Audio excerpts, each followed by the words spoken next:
이스라엘이 이란의 핵시설과 군 수뇌부를 폭격한 뒤 이란도 반격에 나서면서 양국이 이틀간 격렬한 교전을 벌였습니다. 이란의 보복 공습에 이스라엘에서도 3명이 숨지고 수십 명이 다쳤습니다.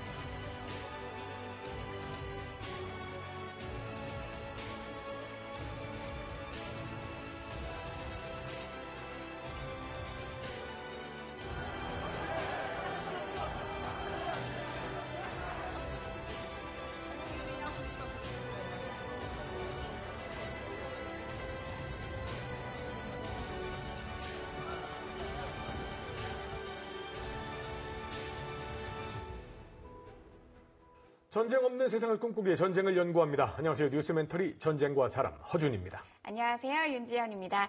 오늘 이 시간 함께 하실 두 분 모시겠습니다. 박현도 교수님, 태상호 기자님 나와주셨습니다. 어서 오세요. 안녕하세요. 반갑습니다. 최근 이스라엘과 미국이 이란의 핵시설을 폭격을 했습니다. 네. 전 세계적으로 굉장히 많은 분들이 우려를 하고 계신데 이게 이제 양측의 충돌이 끝난 겁니까? 아니면 아직도 불씨는 꺼지지 않았다? 그러니까 좀 많은 이야기들이 좀 오가고 있습니다. 그렇죠. 네.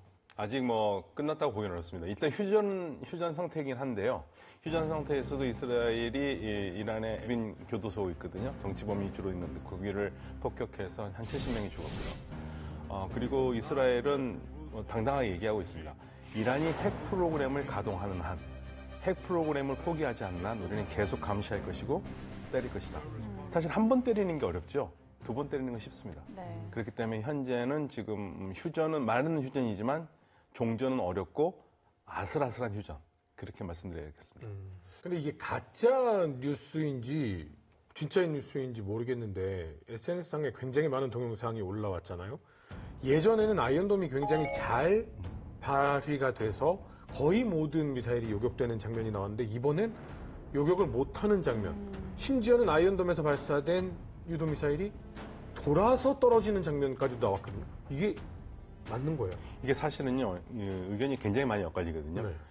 이스라엘의 한 사이트를 해킹을 해서 네. 거기서 나온 정보에 따르면 그러니까 이제 이란 쪽을 지지하는 사람들이 정보를 나오거든요. 거기에서는 피해가 굉장히 커서 아이언돔의 그 피해액이 무려 110억 달러에 달한다. 그러니까 실질적으로 무력화됐다. 그래서 그거를 이제 바탕을 두고 이란에서는 우리가 이겼다 얘기하고 있습니다. 사실은 아이언돔은 저층부를 방어하는 거고 그렇죠. 접층으로 방어 시스템이 구성이 되어 있습니다. 크게 사중이라고 보면 되고요. 그거를 다 합쳐서 아이언 실드라고 보통 부르는데 이번에 뚫렸냐? 뚫린 건 맞아요.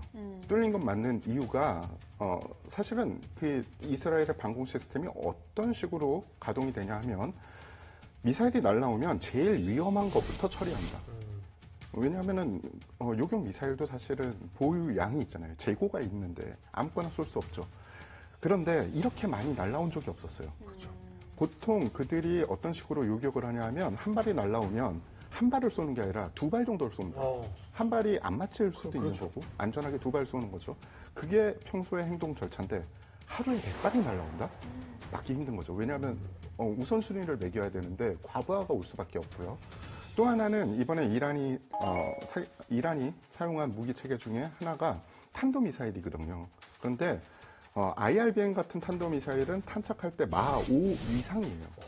그리고 워낙에 탄두 자체가 크기 때문에 근거리에서 요격탄이 터져도 그냥 계속 떨어집니다. 막기가 힘들죠. 네. 그래서 일부 뚫린 건 확실합니다.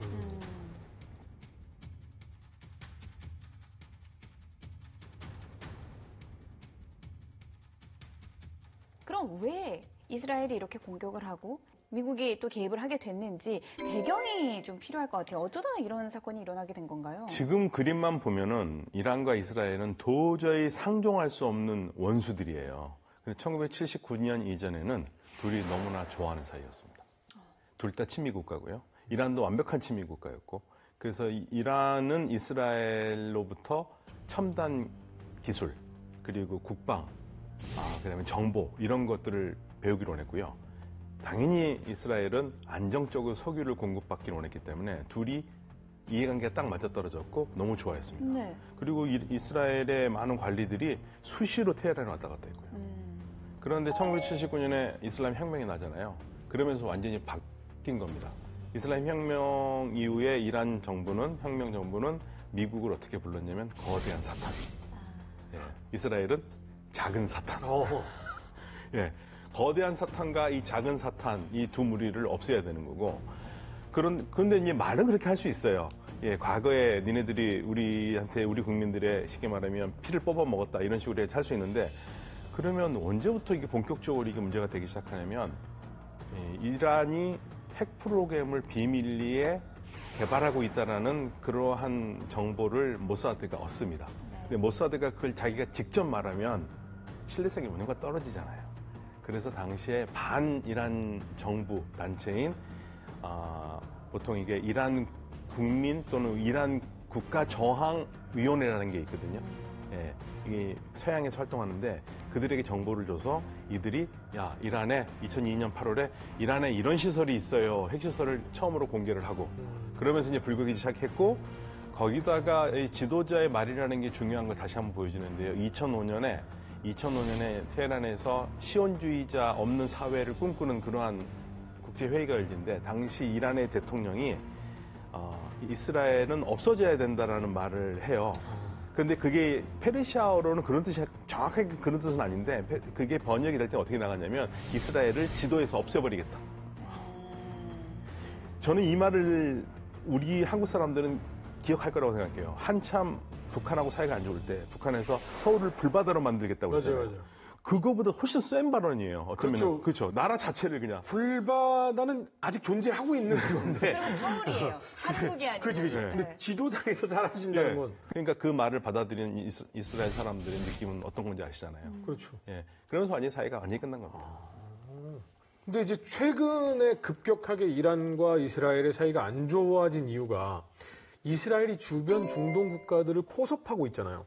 특히나 사우디와의 친밀도가 올라가고 있는 상황. 이게 약간 이란을 자극한 걸까요? 자극은 분명히 하죠. 그러니까 예를 들면 그 배경을 설명을 드리면 지금까지는 팔레스타인 문제 때문에 꼼짝을 못했잖아요. 아랍과 이스라엘이. 근데 네타냐후 총리가 어떤 생각을 하냐면요. 이게 네타냐후 독트린이라고 그러는데 팔레스타인의 아랍 사람 아무리 많아봤자 전 세계 아랍의 2%밖에 안 된다. 그런데 이 2%가 98% 되는 다른 아랍 형제를 믿고 우리한테 뭔가 짓을 한다. 그럴 때마다 우리가 뭐를 해도 이들은 이 아랍 국가들이 지원을 하기 때문에 우리가 어떻게 할 수가 없는데 그러면 역발상을 해서 나머지 98%하고 우리가 먼저 친해버리자. 친해버리면 2%가 이 98%를 믿고 뭔 짓을 못할 거 아니냐. 그러면서 이제 이게 소위 말해서 네타냐후 독트린이에요. 아랍과 친하자. 근데 그게 누구하고 맞아들었냐면 트럼프 대통령의 생각과 맞아들은 거예요. 트럼프 대통령이 2017년에 된 다음에 아랍과 이스라엘을 친구로 만드는 작전으로 들어가고요. 그 작전에 이란이 이제 2020년에 들어와서 2021년에 들어와서 아랍에미레이트, 바레인이 먼저 이스라엘과 수교를 하죠. 그러면 그전에는 아랍 국가 중에서 수교한 나라는 이집트하고 요르단밖에 없었는데 이 두 나라가 포함이 되고요. 그리고 확장돼서 모로코와 수단도 이스라엘과 사이를 개선합니다. 근데 이제 여기에서 불안감을 느낀 게 뭐냐면 하마스입니다. 이스라엘의 가장 큰 목표는 사우디거든요. 사우디하고만 손만 잡으면 이건 끝이에요. 사우디하고 손만 받으면 다른 아랍 국가들 100개, 20개 국가 손잡는 것보다 훨씬 더 강력하기 때문에 사우디하고 손잡으면 비아랍 국가하고도 문제가 풀리니까. 네. 사우디하고 손을 잡으려고 하는데 사우디는 계속적으로 팔레스타인 문제를 해결하려고 계속 그립하고 있었잖아요. 그런데 2023년 9월 달에 뉴델리에서 G20 정상회담을 하는데 거기에서 인도에서 물건을 배를 실어서 그거를 UAE 항구에 내리면 항구에 내린 물건을 다시 기차에 실어서 UAE, 사우디아라비아, 요르단, 이스라엘까지 연결되는 철로로 가고 철로의 마지막 부분이 하이파인데 하이파에서 물건을 내려서 거기에서 바다로 유럽으로 뿌리는 인도, 중동, 유럽 경제 회랑이라는 걸 합의합니다. 네. 그럼 무슨 말입니까? 이스라엘과 사우디가 드디어 손을 잡을 가능성이 큰 거고요. 네. 그리고 나서 얼마 안 있다가 그 전에 이 사우디아라비아의 모함메드 빈 살만이 우리는 매일매일 이스라엘과 더 친해지고 있다. 오. 예. 그리고 그때 제이크 설리반 미국 국가안보보좌관이 중동은 20년 내 이래 이렇게 평화로울 때가 없다고 얘기를 합니다. 그러면 이제 누가 가장 찝찝하냐면요. 이란이. 아니요, 하마스. 하마스가. 예. 왜냐면 이스라엘과 사우디아라비아 하마스 좋아하지 않거든요. 그러니까 만약에 이스라엘과 사우디가 손을 잡으면 팔레스타인 문제는 해결할 텐데 해결하면 우리는 낙동강을 오래 하리네. 여기에서 이제 열받기 시작한 거고요.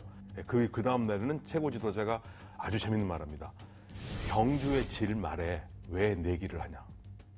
네? 경주의 질 말 있잖아요. 이 경주마가 결과는 있는데 경주마가 여기서 지금 얘가 1등 못한 게 뻔한데 왜 거기다 돈을 거냐 이거죠. 예. 이스라엘하고 하지 말라 이거예요, 사우디한테. 그래.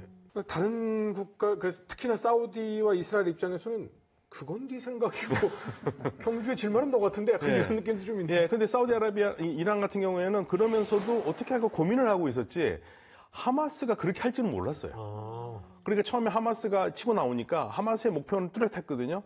사우디아라비아하고 이스라엘과 사이를 못 잡게 하는 거. 그러니까 이제 다들 누구를 의심하겠습니까? 이란, 너 이스라엘과 사우디아라비아가 손잡는 거 싫어하니까 너가 사주했지 이렇게 봤죠. 근데 사실은 이란은 거기까지는 아니었어요. 이란 이란이 깜짝 놀랐어요. 함정은 있는데 물증만 없는 상태. 그러니까 그 불편한 상황에 네. 이란도 불편하긴 한데 야 저거 안 되는데 뭘 이렇게 걱정들을 하고 이러고 있는데 하마스가 급발진을 한 거군요. 급발진했습니다. 그런데 이제 이란과 이스라엘 전쟁이 나오면 당연히 이란이 그동안 포석해두었던 시아파 세력들이 힘을 써서 도와줘야 되잖아요. 근데 이미 힘을 다 잃어버렸습니다. 이스라엘 하마스 전쟁에서 이스라엘이 하마스를 무력화시키면서 동시에 헤즈볼라를 공격했고, 그렇죠. 예, 시리아도 공격했고, 그러니까 힘이 없어요. 특히 가장 강력한 게 이란이 가장 아끼는 세력이 헤즈볼라거든요. 헤즈볼라는 뭐라고 그러냐면 보통은 이렇게 표현하는데요. 왕관의 보석. 그 가운데 딱 박혀있는. 이란에서 가장 중요한 내새끼예요. 그런데 헤즈볼라가 삐삐 작전에서 당하고 완전히 무력화가 됐잖아요. 군사 전문가들 얘기로는 지금 헤즈볼라의 군사력이 90년대 수준으로 떨어졌다. 예. 거기다가 그래도 이란이 당하면 도와줘야 되잖아요. 그런데 헤즈볼라도 약간 맺힌 게 있어요. 뭐예요? 그렇게 두들겨 맞았을 때 이란이 안 도와줬어요. 전면전으로 나서지 않았다. 예. 그러니까 처음에 약간 빈정상한 것도 있죠. 내가 맞을 때는 아무것도 안 하시던데. 예. 아무것도 안 하시던데. 예. 그리고 사실 힘도 없어요, 힘도. 예. 그럼 사실 헤즈볼라는 시리아 그 자체라고 할 정도로 레바논 자체. 레바논 그 자체라고 네. 할 정도로 강력한 사실 힘을 키워왔는데 네. 정리를 보면 요즘 최근 분위기가 이스라엘과 사우디가 자꾸 가까워지고 아랍 국가들을 포섭하고 이거 불편하네라고 하고 있는 상황에 하마스가 급발진을 하면서 이스라엘을 자극해버렸고 네. 이란이 이거는 내가 예상한 상황이 아닌데 네. 가만히 있어봐 라고 하고 있는데 정신 못 차릴 때 헤즈볼라를 이스라엘이 완전히 무력화시켜버렸고 예, 그렇죠. 그러니까 헤즈볼라도 실책을 한 건데 헤즈볼라도 안 뛰어들려고 그랬거든요. 네. 그런데 막고 있잖아요, 하마스가. 네. 또 그거 어떻게 봅니까? 그래서 참전을 선언했다가 그래서 그 다음 날부터 계속 쐈죠. 완전히 이스라엘에게 공격을 당했고 예. 공격을 당했는데 당연히 내가 보석인데 이란 큰형님이 왕관 형님이 날 도와주겠지라고 했는데 안 도와주네? 이건 너무하잖아 라고 하고 있는 와중에 큰형님과 이스라엘이 붙게 됐고 형님도 나 본체만 됐잖아요. 그리고 제가 지금 힘이 이런 없어요. 힘이 상황이 없어요. 그런데 이제 말은 그래도 우리는 도와주겠다고 하지만 사실은 힘을 전혀 못 썼어요. 근데 사실 이전에도 암살부터 시작해서 핵시설에 대한 공략은 계속해서 이루어져 왔었죠. 네, 이란은 계속 당해왔죠. 근데 사실 이제 이란이 그래서 IAEA를 싫어합니다. 핵 사찰하고 예. 이거 뭐 건전한 기관이잖아요. 그런데요, 이란 입장에서 생각해보세요. 이란이 핵사찰을 그래도 열심히 받았거든요. 네네. 물론 100% 잘 받은 건 아니에요. IAEA가 열리려고 또 안 여는 것도 있고, 막 떴댄 것도 있고, 그렇지만 그래도 아무튼 받았어요. 네. 그리고 IAEA가 이게 조사가 더 필요하니까 니네 핵 과학자들 명단 좀 줘라. 네. 그러니까 이란이 그 과학자 명단 줘가지고 뭔 일이 날 줄 알고 우리 못한다 그랬더니 걱정하지 말고 달라고 그래가지고 그 줬던 명단의 사람들이 다 죽었어요. 다 죽었어요. 이스라엘. 예. 그리고 이란 입장에서는 그게 IAEA를 어떻게 좋아할 수 있겠습니까? 그래도 꾸준히 그래도 협력을 해왔었어요. 우연인가요? 우연은 아니죠. 근데 이런 식의 뭐 이스라엘 저건 분명 이스라엘 짓이야라고 하는 것들이 많이 있었지만 이런 식의 전면적인 핵시설 타격은 없었잖아요. 군사적인 측면으로 볼 때는 사실은 그 전에는 타격하고 싶어도 타격하기가 애매했어요. 왜냐하면 코 밑에 지상으로 공격할 수 있는 세력들이 활발히 활동을 하고 있었잖아요. 근데 이번에는 박사님이 말씀하신 것처럼 에브라임 협정 이후에 가자 전쟁을 통해서 지상 세력들 어느 정도 정리됐고 헤즈볼라 정리가 돼서 지상으로 직접적으로 공격 들어올 세력들 벌써 다 정리 어느 정도 해놓은 상태예요. 게다가 공군력은 자신들이 제일 강해. 그럼 당연히 타격을 하고 싶고. 이보다 더 좋은 기회는 없어. 이런 상황에 미국까지 뭐 하고 싶으면 뭐 이렇게 되니까. 그 계획을 오케이 해줄 수 있는 사람이 마침 딱 미국의 대통령이 된 거죠. 그렇죠. 그러니까 오바마 대통령도 안 된다고 그랬고, 그러니까 이스라엘이 그전에는 항상 계산을 했어요. 이스라엘에서 출발해가지고 이란의 핵시설을 때리고 돌아올 수 있어야 되는데 연료가 모자라요. 그러니까 미국에게 공중국익 초연거를 달라고 그러는데 미국이 안 줬죠. 그러니까 안 주니까 이스라엘은 뭐 어떻게 하냐면 최상의 거리를 계산을 계속했어요. 최대한 짧게. 예, 최대한 짧게 해가지고 올 수 있는 거 계속 그거를 노려왔었던 거예요. 그런데 결국에는 못했던 건 미국 때문에 못하고 있었던 거예요. 아니 근데 어느 정도 지금 이란이 공개가 되지 않아서 모르지만 어느 정도 핵 개발이 됐기에 이스라엘이 이렇게 계속 걱정을 하고 저건 무조건 나의 타깃이다라고 한 걸까요? 알 수가 없죠. 그런데 이제 우라늄 농축 수준이 높아가니까 이란이 우라늄 농축을 공식적으로 60%까지도 갔거든요. 그리고 80%까지도 갔다는 얘기가 있었어요. 80%까지 갔다는 나오니까 뭐 하냐 그러니까 우리 실수 우리가 하려고 그런 건 아닌데 80까지 갔네 하고 다시 내릴게 하고 6까지 내려왔었어요. 예. 그러니까 이제 국제사회나 이스라엘 같은 경우에는 아니 니네들은 평화롭게 핵발전을 한다며 핵발전을 하려면 한국처럼 3.67%의 우라늄 농축한 것만 있으면 되지 왜 20이 되고 60이 되고 그렇게 가야 되느냐 이 얘기가 나오는 거고 20, 60 되는 거는 결국에는 그거는 발전이 아니라 핵무기를 만들려고 하는 거 아니냐 이런 의심을 계속 받아왔던 거죠. 근데 가장 사실은 걱정이 되는 것 중에 하나는 이란과 북한이 서로 교류를 하고 있다는 거잖아요. 그러니까 핵 개발이나 핵의 이 무기 보유가 얼마든지 마음먹으면 가능하다라는 걱정이 사실은 있었던 상태인 거잖아요. 맞습니다. 왜냐하면 이란의 핵 개발 프로그램 자체도 북한하고 굉장히 밀접한 관계가 있고요. 그리고 핵을 개발해도 핵을 운송을 해야 되잖아요. 추사를 해야 되는데 그 운반체 역시 북한하고 밀접하게 관계가 돼서 개발을 하고 있거든요. 재미난 거는 북한은 어느 정도 숨기는데 성공을 해서 개발을 했어요. 그런데 이란은 그 중요한 변곡점마다 문제가 터집니다. 내부 정보가 나간다든지 아니면 비밀 핵무기 프로젝트를 진행하던 중심적인 인물이 암살을 당한다든지. 그럼 많은 사람들이 아마 CIA가 도와줬다고 하는데 그들이 정보력을 모아서 이 사람이 지금 비밀 핵계획에 핵 무기 개발에 관여돼 있으니 타격해라고 줬다라는 이야기가 많이 나오고 있는 겁니다. 근데 현재 지금 이란이 가장 싫어하는 말 중에 하나가 이제 북한과 이란을 조금만 같이 묶어서 보지 말아달라 얘기를 하고 있는데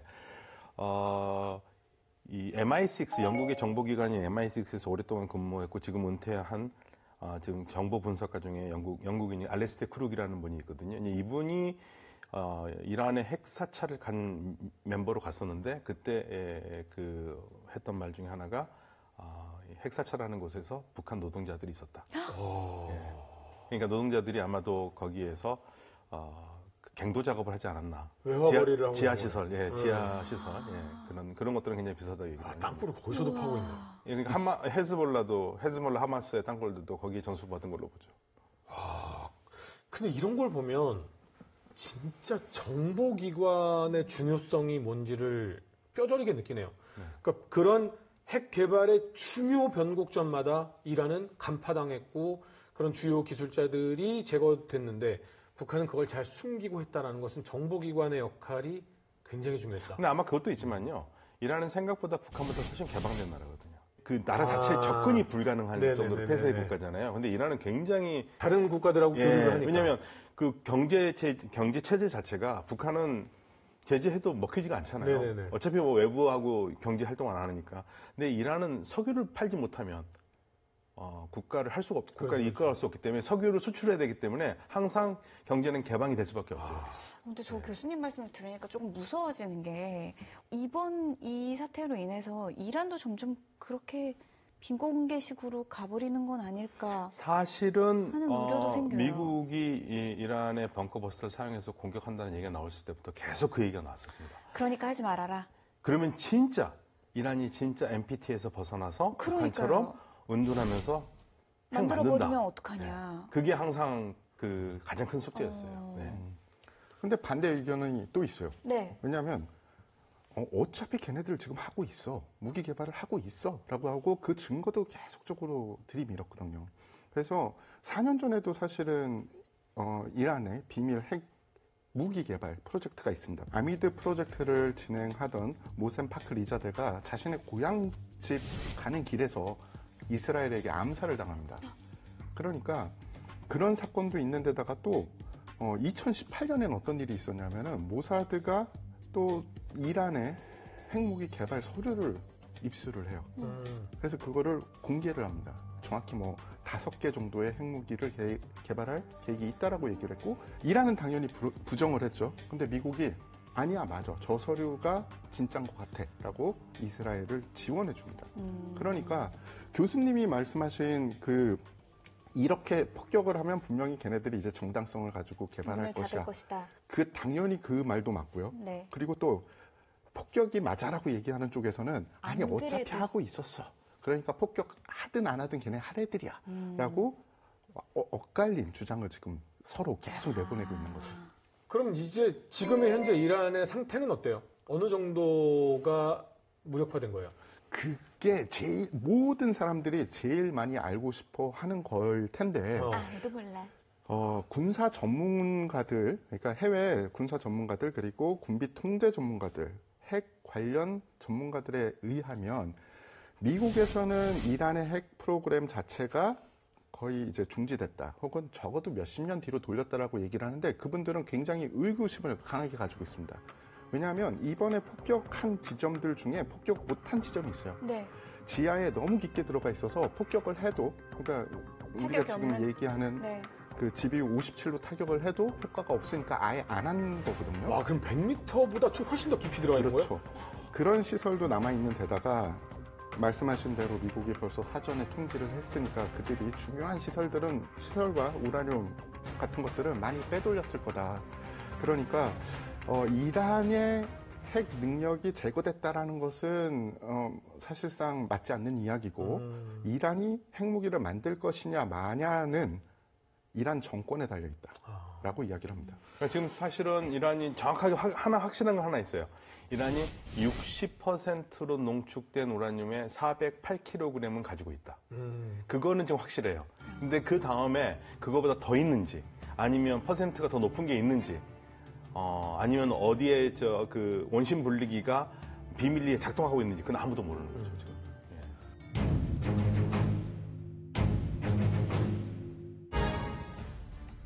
1979년 이란에서 팔레비 왕조를 축출하기 위한 혁명이 발발하자 이란-이스라엘 관계가 급격히 악화된다. 이후 이란의 지도자들은 이스라엘에 대해 공공연한 적대감을 표시하고 핵 개발 능력까지 고도화한다. 이에 이스라엘은 이란의 핵 개발을 저지하기 위해 전면적인 공습을 결심하고 정보 정찰 자산을 총동원한다. 마침내 지난 6월 19일 이스라엘은 전투기와 특수부대를 투입하여 이란의 핵시설과 관련 인력, 항공망 등을 타격한다. 자, 현재까지 이런 상황으로 진행이 됐었습니다. 그런데 과연 이스라엘은 어떻게 이 공습작전을 준비하고 실행을 해왔는지 그 자세한 내용을 저희가 한번 들어보고자 하는데 이번에 새롭게 마련됐습니다. 태상호의 전투정보실이라는 코너를 만들었거든요. 자, 여기서 구체적인 과정을 한번 짚어보도록 하겠습니다.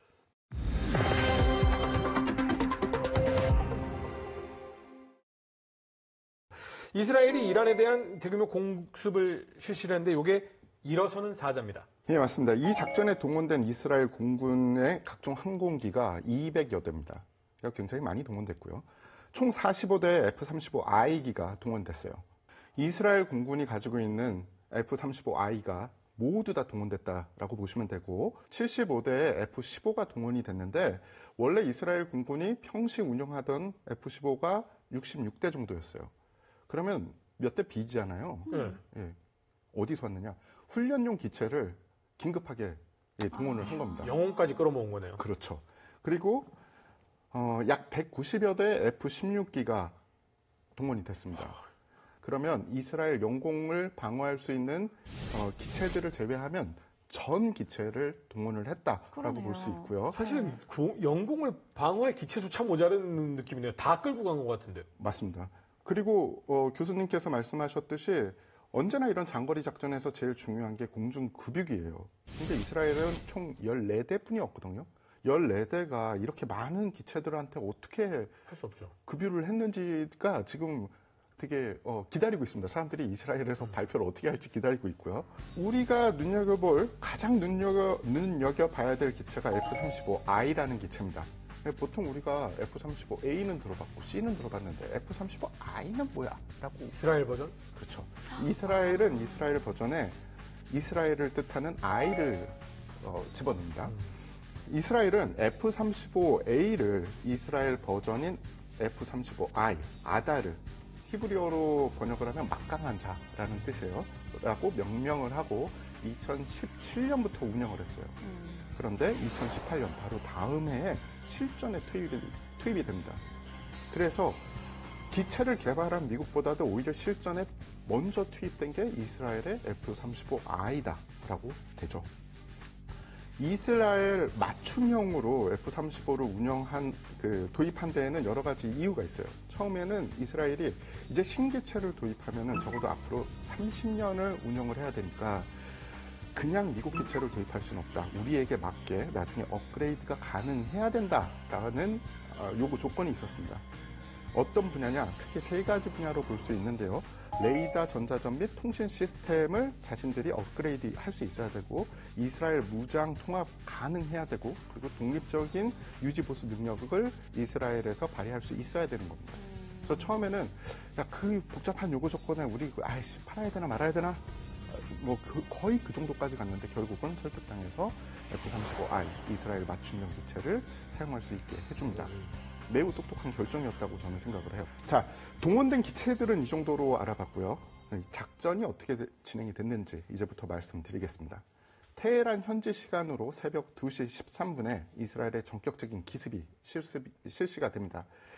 이스라엘 정보기관, 군 정보기관, 육군, 공군, 우주, 사이버국이 총동원된 이 작전은 우리가 그동안 말로 많이 이야기했던 복잡한 다영역 작전의 전형이었습니다. 이스라엘 공군기들이 이란에 접근하는 시점에 이미 침투해 있던 이스라엘의 특수작전팀이 드론 그리고 휴대용 미사일로 이란의 방공 체계를 무력화시킵니다. 그러니까 우리가 영화 같은 거, 2차 세계대전 영화 같은 거 보면 폭격기들이 폭격하러 가다가 요격을 당해서 많이 떨어지잖아요. 그게 바로 지금 우리가 이야기하는 그 시드 작전, 항공기의 회랑을 열어주는 작전을 안해서인데, 지금 이 일어서는 사자 작전에서는 우리 아군기가 작전 영역에 진입을 해서 공습을 안전하게 할 수 있는 길을 지상에서도 그리고 공중에서도 동시다발적으로 열어주고 있었던 겁니다. 회랑의 폭은 어느 정도 작전 폭을 가져요? 정확히 어느 폭이 된다라는 거는 말씀드리기가 힘든 게, 왜냐하면 이란군의 레이더와 방공무기가 커버할 수 있는 지점이 걸리면 그것까지 타격을 해야 되는 겁니다. 그러니까 우리의 이 길이 블랙 영역으로 만들어지는 그 수준이군요. 맞습니다. 그래서 넓을 수도 있고 좁을 수도 있는 거죠. 자, 그렇게 해서 시드 작전을 통해서 길을 열어두고요. 그리고 선두에 동원됐던 F-35I와 F-16기들이 남아있는 방공 체계들을 다 무력화시킵니다. 그러면 문이 열려서 이스라엘 공군기들이 이란으로 세도에 들어가서 폭격을 실시를 하게 되는 거죠. 말씀드렸던 침투해 있던 특수부대들이 자신들이 맡은 지역에서 주요 표적들을 무력화시킵니다. 그러려면은 드론과 대전차 미사일, 휴대용 미사일을 사전에 다 이란 경내로 반입을 시켜야 됐었잖아요. 어떤 식으로 반입을 했느냐? 아직 정식 발표가 나오지 않아서 정확한 방법은 모르되 많은 사람들이 어떤 식으로 예측하고 있냐면 아마도 우크라이나가 러시아에 행했던 스파이더 웹 작전과 비슷할 것이다. 그러니까 스파이더 웹 작전이 우크라이나가 러시아 전략 폭격기들을 공격을 했을 때 약 18개월에 걸쳐서 러시아 안으로 드론을 야금야금 은닉을 했거든요. 반입을 시켰거든요. 그러니까 분명히 이스라엘도 그렇게 장시간에 걸쳐서 반입을 해서 작전 대기 상태를 만들었을 것이다 라고 이야기를 하고 있습니다. 그리고 아마도 그 부분에서 그런 식으로 했을 것 같기도 하고요. 또 하나는 이란 내에서 첩자들이 있지 않습니까? 그들이 부품을 조금씩 사서 거기서 직접 만들어. 만들었어요.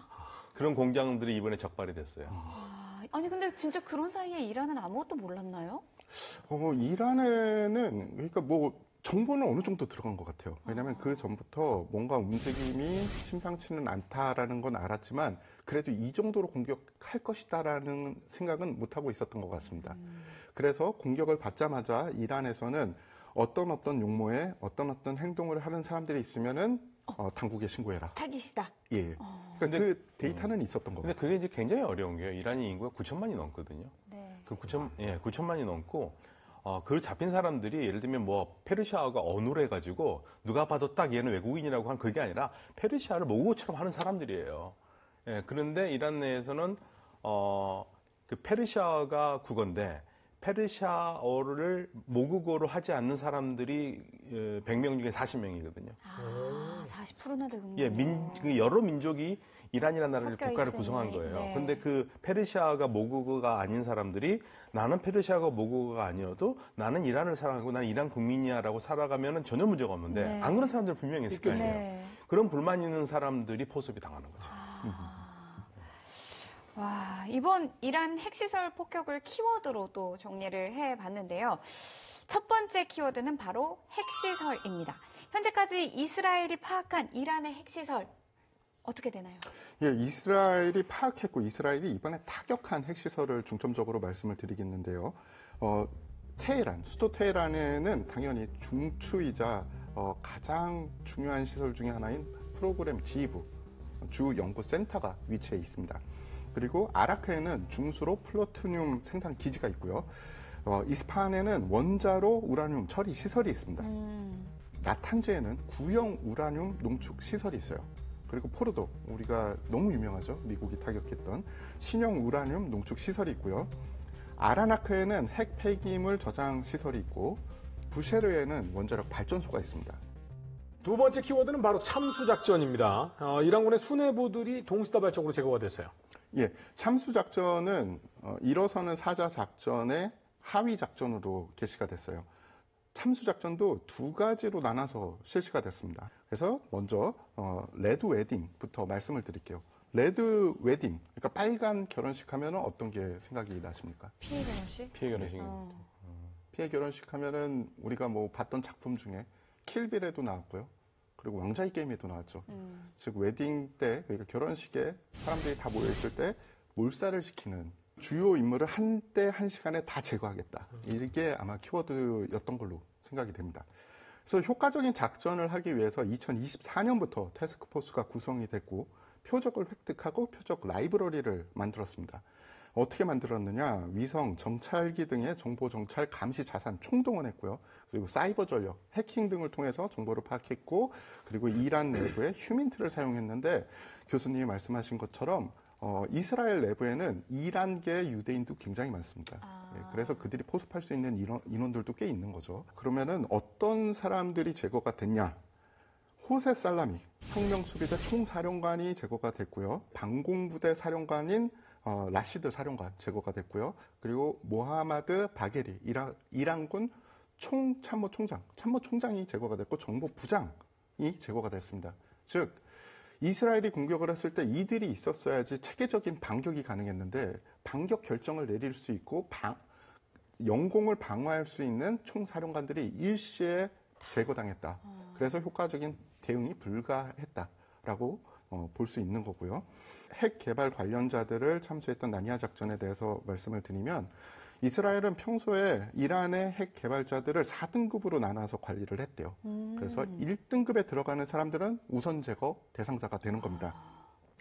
작전이 개시되자 테헤란 안가 혹은 자신의 집에서 쉬고 있었어요. 왜냐하면 그때가 새벽이었으니까요.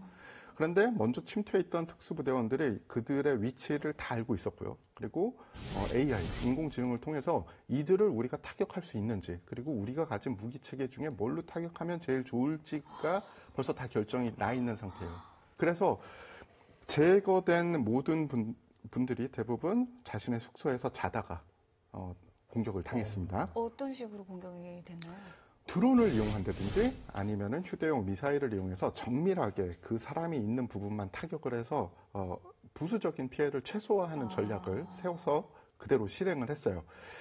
어떤 분들이냐 하면은 페레이둔 아바시, 모하마드 메흐디, 테헤란치 등 이란에서 대표적인 핵 프로그램 전문가들, 그리고 핵공학, 물리학, 재료공학 전문가들이 약 10여 명이 제거가 당하게 된 거죠. 왜 이렇게 당했냐면 사실 이란 측에서도 뭔가 낌새를 웃기를 쳤어요. 그래서 좀 위험하게 생각이 되니까 절대 집에 가서 자지 말라고 그랬습니다. 사령관들한테. 그런데 말을 안 듣는 사령관들이 있었던 거고, 그게 느슨하게 있었던 거 있었던 거고, 또 이스라엘에서 어떤 작전을 썼냐면 가짜 회의를 만들었어요. 가짜 회의를 해가지고 그 스파이를 통해서 회의가 있다가 모여라고 그래가지고 그 모이는 곳에다가 이렇게 공격을 하기도 하고. 또 뜬금없는 질문 죄송합니다. 영화 같은 걸 보면요. 네. 어떤 굉장히 무서운 조직 같은 경우를 보면 너 이 연구 안 해? 하면 가족을 협박하거나 죽여버리거나 뭐 이런 경우도 있잖아요. 네. 그럼 이 과학자는 네. 개발을 안 해도 죽고 개발을 하면 남살당하고 이런 상황도 있을 수 있는 그렇죠. 거예요. 그러니까 이란에서는 핵과학자들을 굉장히 보호하려고 노력을 많이 했는데 이란의 사실은 정보가 안 되는 거죠. 그래서 사실 이란에서 제일 많이 하는 게 뭐냐면요. 외국 사람들의 신원조회를 굉장히 열심히 합니다. 굉장히 열심히 하고. 그러면 이란의 핵과학자들은 협박을 당해서 개발하는 게 아니라 스스로가 그냥 이란에는 핵과학자들이 굉장히 많아요. 해외에 있는 이란인들도 핵 많이 하고 있고요. 처우를 좋게 주나요? 그게 아무래도 좀 좋은 과학 분야라고 생각해서는 이제 많이 하고 있고. 그런데 이제 문제는 그런 학자들이나 그러한 시설들을 국가가 잘 보호를 해야 되는데 그걸 못하고 있기 때문에 그게 문제가 되고 나름 노력은 합니다. 예를 들면은 누군가가 전혀 이스라엘 모사드하고 상관없는데 이스라엘에 있는 대학을 졸업했다. 그럼 그런 사람들한테는 이란이 아예 비자를 안 줘요. 그런 식으로 많이 하는데도 뚫리는 겁니다. 너무 인구가 많기도 하고. 네, 인구가 많고 그 국가가 통제를 다 하지 못하는 거죠. 근데 의외로 사실은 반대예요.